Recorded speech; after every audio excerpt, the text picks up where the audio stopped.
Қайырлы күн достар, қалайсыздар? Сіздермен Әсел.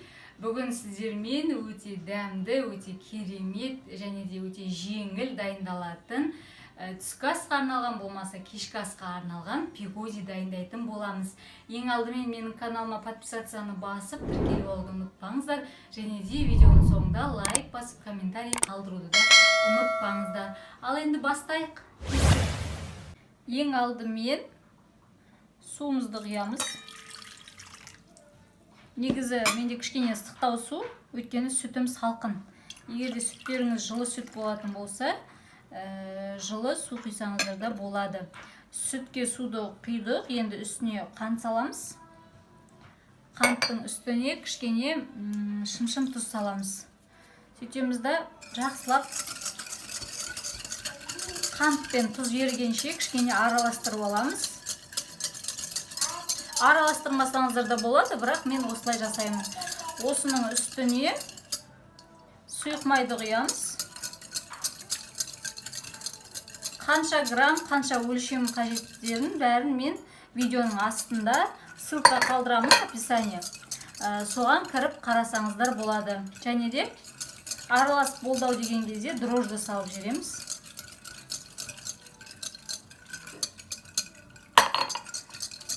Кішкене араластырамыз.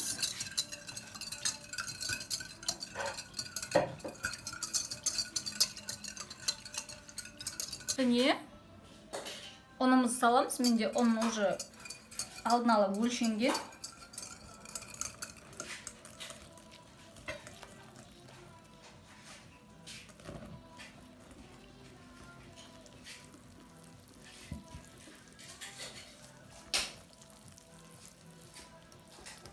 Басында кішкене ұнды осылай салып араластырып аламыз да, содан кейін барып қалған ұнымызды салып жақсылап, міне қалған ұнның бәрін салып елейміз. Менде ұн бұл жерде высший сорт, цесна ұны. Ұнның енді өлшемін өздеріңіздің ұндарыңызға қарай, ұндарыңыздың тығыздығына қарай көресіздер.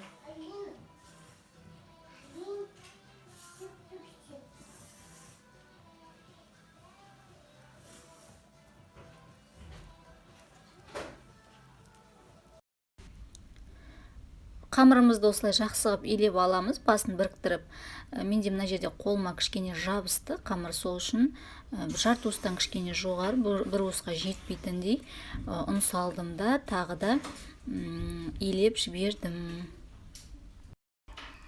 Осы қамырымызға байланысты негізі көп нәрсе, егер де жұмсақ, үлпілдек, борпылдақ қып елейтін болсаңыздар, сіздердің пигодиларыңыз өте керемет, жұмсақ және де қамыры воздушный, әдемі болып шығады. Осылай өте жұмсақ қылдырып елейміз да, бетін пищевой пленкамен немесе крышкасымен жауып, жылы жерге 1 сағатқа қойып аламыз ашығанша. Ал енді біздің қамырымыз ашығанша ортасын салатын начинкасын дайындап тастаймыз, яғни салмасын. Ең алдымен осындай пиязды, менде мына жерде 3 пияз негізінде. Екеуін турағанмын, біреуін турап көрсетейін деп отырмын. Майдалап, жұқалап, турап пиязды дайындап аламыз да, қазанға салып, пиязды бірінші қызарғанша қуырып аламыз. Осы жерде айта кететін бір нәрсе, пигодидің мен ортасына, яғни фаршпен жасаймын. Егер де сіздер етпен жасаймын десеңіздер, етті майдалап, төрт-бұрышты қылдырып турап, содан кейін барып, ең алдымен етті қазанға салып қуырып алу керек сіздер қызарғанша. Содан кейін барып қана пиязды саласыздар. Міне пиязды осылайынан тураймыз. Мынандай кубик қылдырып турасаңыздар да болады, ұзынша етіп жұқалап турасаңыздар да болады. Осымен біздің пиязымыз дайын. Енді осыны қазір қазанға апарып қуырып бастаймыз. Осылай қазанға кішкене ғана май құйып алдық, көп емес. Азғантай ғана, соның үстіне пиязымызды салып қуырамыз.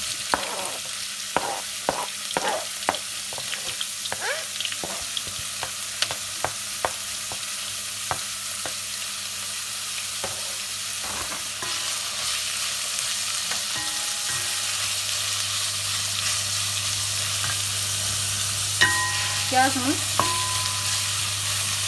кішкене қызарғанша қуыруы керек.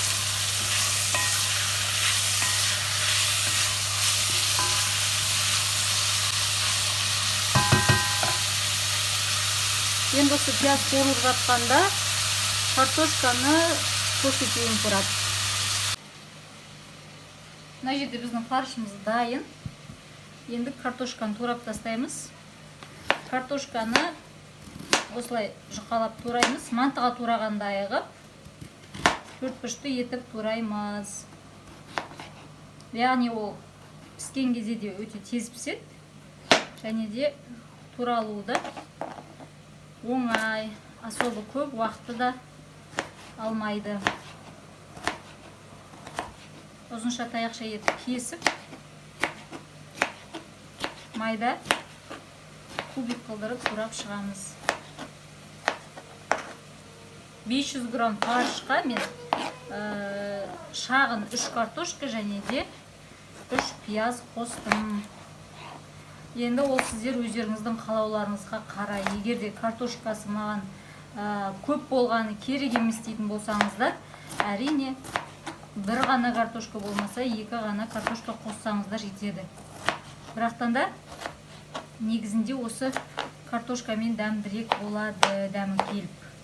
Міне осылай турап шығасыздар үшеуінде. Біздің уже пиязымыз қарасаңыздар, міне көлемі екесе кішірейіп басылды. Енді осының үстіне фаршымызды сала берсек болады. Қалғаны осы фаршпен бірге тағы қуырылады.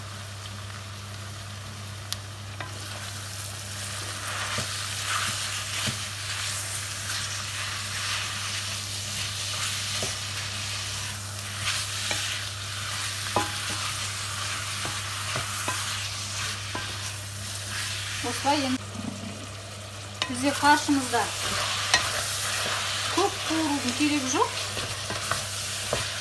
Өйткені қазір біз кішкене су құйып тағы бұқтырамыз. Сол себептен картошкамызды сала береміз.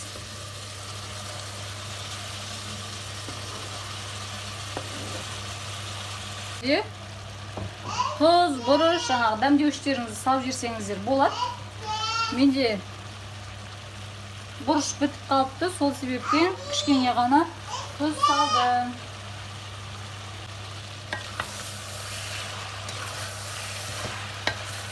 Өзінің негізі соғы шығып, біраз суы шығады. Картошканы салғаннан кейінге. Сонда да кішкене су құятын боламыз. Кішкене ғана қуырамыз қазір.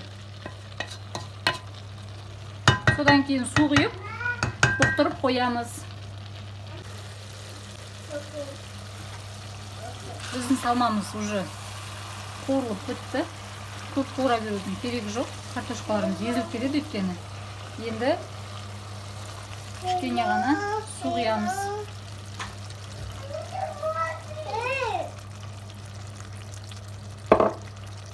Суды да көп құймаймыз. Міне, байқасаңыздар. Осылай қана бетпе-бет болады, бетпе-бет даже жеткізбей құйсаңыздар да болады.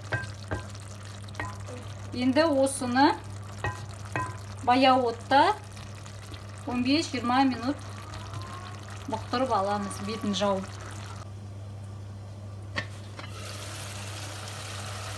Біздің салмамыздың, начинкамыздың суы тартылды. Осы жеткілікті. Енді астын сөндіріп, пештен алып қоямыз. Міне суы тартылса болды, сол үшін суды көп құймаңыздар. Бізде уже начинкамыз толығымен пісіп тұр, дайын болды. Осындай болып шықты. Міне біздің қамырымыз осылай ашыды. Мына жақта уже біздің айтқандай салмамызда қатты суыған жоқ, бірақ жылы болып осындай температураға түсті. Дайындай беруге болады, қатты ыстық емес. Егер де асығыс емес болсаңыздар, қамырды екі көтерілтіріп барып жасасаңыздар болады.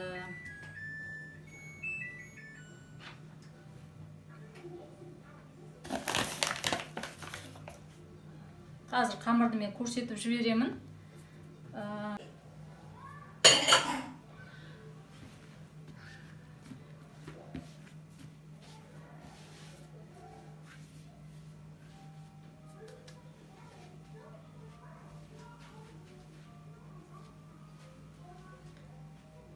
Осы қамырымызды мен осылайна екіге бөліп алам. Содан кейін барып әр бөлігін жобамен жобалап алсаңыздар болады.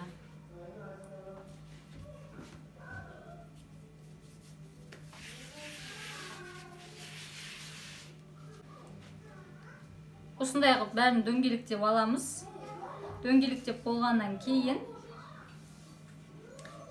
осылай оқтау ештеме керек жоқ, бұны жайып та керек жоқ. Осылай кішкене қолымызбен басып жіберіп, ортасына салмамызды саламыз.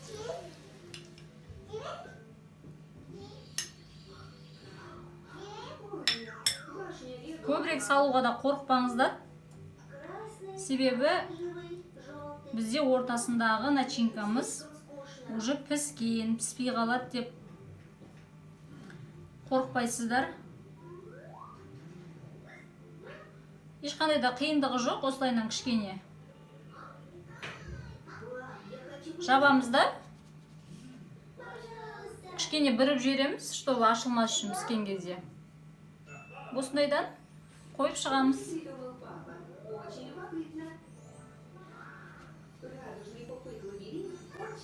Ортасын ашамыз.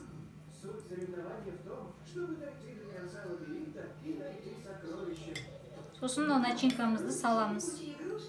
Мен өзім начинкасы көп болған жақсы көрем, салмасы. Қазірдің өзінде иісі бұрқырап, прям керемет шығып тұр. Осылайынан наны ең бастысы әйтеуір жаңағы ашылса да, бірақ ештеме де қылмай, ортасына салатын салып жіберіп жей бересіздер. Бірақ енді кішкене қысыңқырап осылайынан жабасыздар. Содан кейін мен кішкене осылайынан ашылып кетпесін деген мақсатта бір-екі жерінен бүріп шықтым. Міне.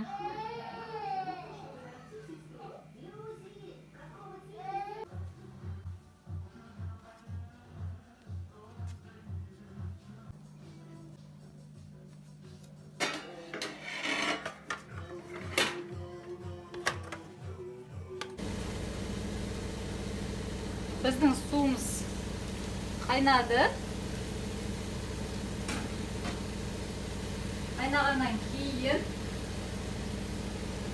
туры манты сияқты қой. 45-50 минутқа қойып аласыздар. Сонымен пигодиіміз дайын болады.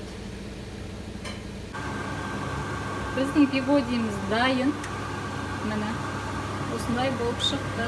Араларын қатты жақын қоймайсыздар ғой, себебі осылай ісіне дрожжевой тесто болғаннан кейін. Беттері ашылмай, әдемі болып пісті көргендеріңіз. Ас болсын, міндетті түрде жасап көріңіздер. Міне біздің өте керемет болып пісіп шыққан пигодиіміз дайын. Пигодидің қасына мен марковча салат жасадым. Марковча салаттың рецепті менің каналымда бар. Міндетті түрде кіріп қараңыздар.